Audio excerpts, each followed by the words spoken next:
On July 4th, 1889, prospector Joseph Pearsall filed a claim for the Independence of 1776 mine, which became the first mining claim staked in the Monte Cristo district.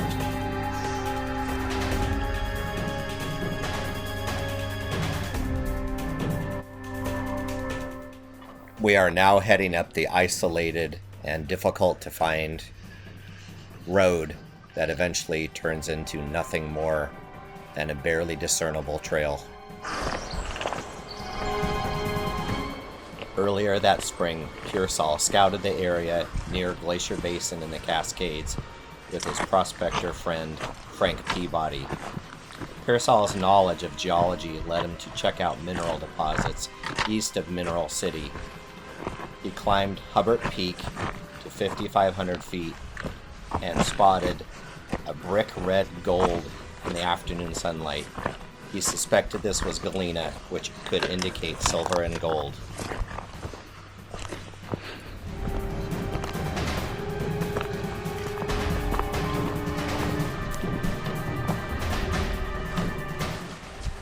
Pearsall took samples and convinced Peabody to have them assayed in Seattle. He hoped that Peabody's gift of gab and influential connections would lead to financial backing to allow them to further explore this promising area. The assay did indeed show quality silver and gold. The site was further visited and more samples were gathered. In the next 4 years, Pearsall, Peabody, and the Wilmans brothers filed claims for numerous mines in this district. Mining created the town of Monte Cristo and solidified plans for an industrial city called Everett.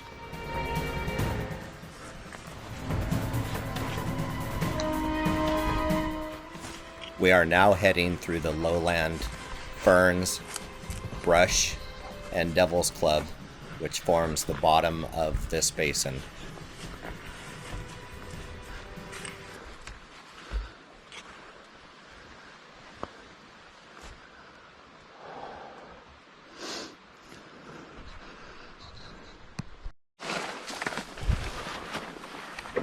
This type of mining is called hard rock mining and requires quite a bit of money to begin. The area became known as Monte Cristo, and the hopes were the name would entice investors. A smelter to refine the ore was built in the new city of Everett, and a standard gauge railroad was built to the location in 1893.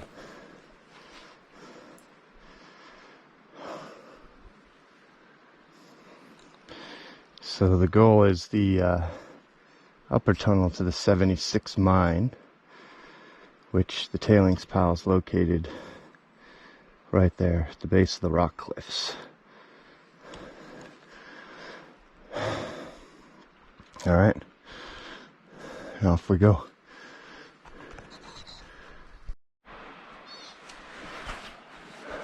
So one of the downfalls of getting into the basin is you are fully exposed on a day like today. So taking advantage of any shade possible when taking a break is ideal, especially when there is no water available. So I came up through that, and we're going up that way to the cliffs. But as of right now, just gonna soak up the shade and then continue up there.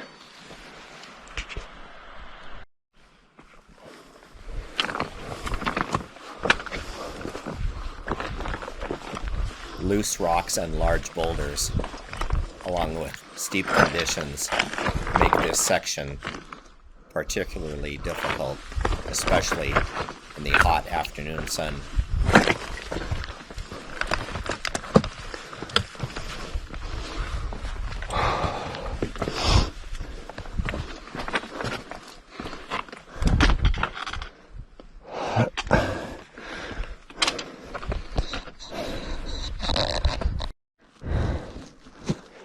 You can see the upper tunnel of the 76 mine. That is my destination today. And when leaving, I will actually visit the 76 mine itself, the main tunnel. But right there up in the cliffs. That's where we're headed.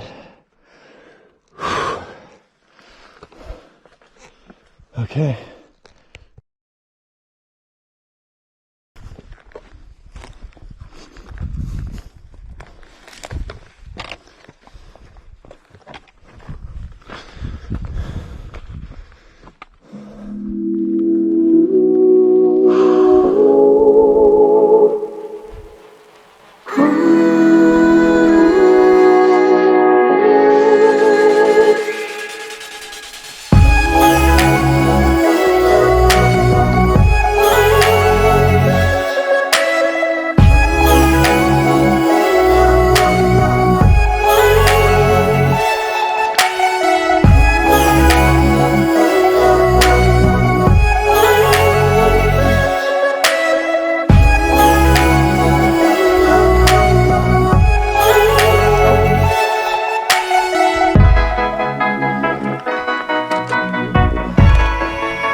Now let's go inside the lower 76 tunnel.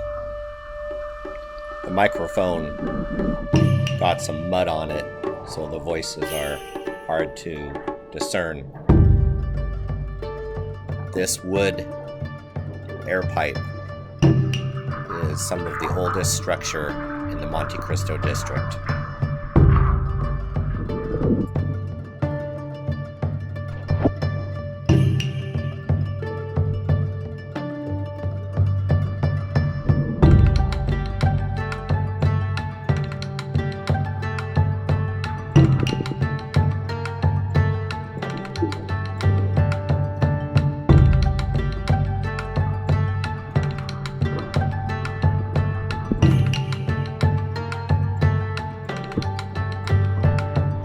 We're limited on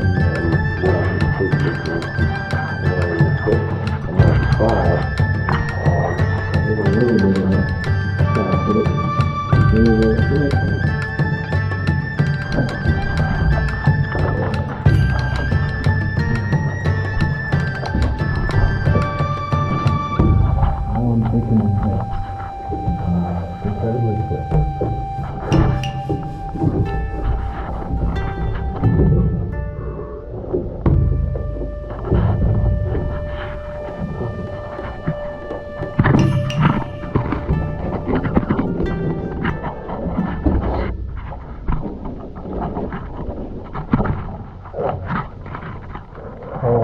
Here is can and some single jacks.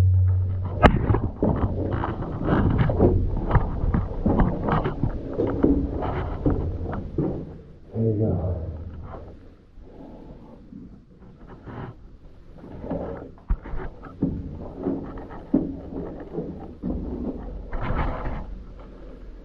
What's this? Light bulb.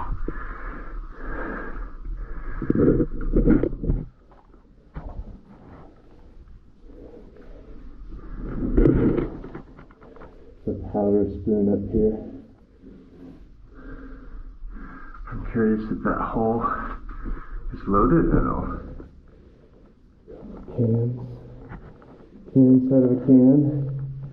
And some wood planks up there. I'm sure they had rope on that. Looks like it ends there, yeah. Yeah. Well, that powder spoon is in there. I wouldn't think it would be a loaded hole if both these are in there, but there you go. Powder spoon in the 76. And a couple of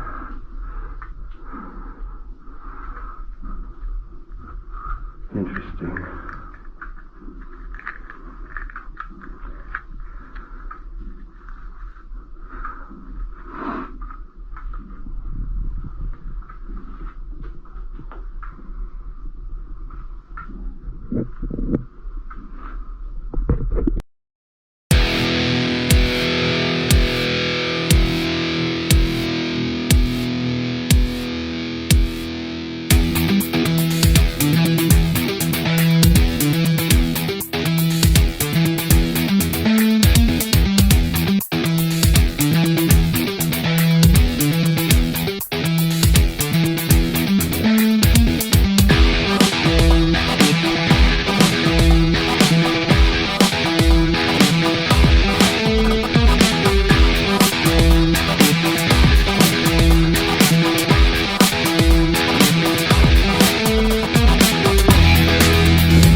Now we are heading to the upper 76 tunnel.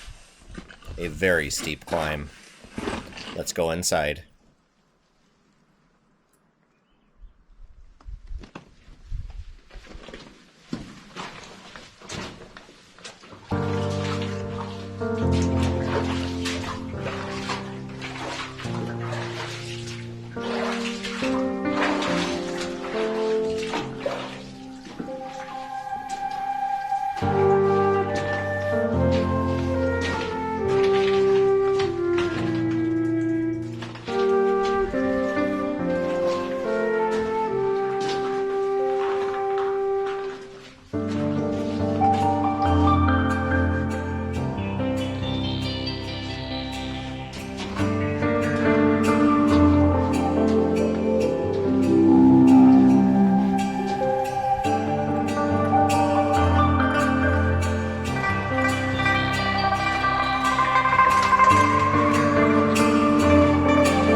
Well, we hope you enjoyed today's presentation and get a sense of how difficult it is to get around in the Pacific Northwest. Thank you for visiting Northwest Underground Explorations, and we will see you on our next adventure.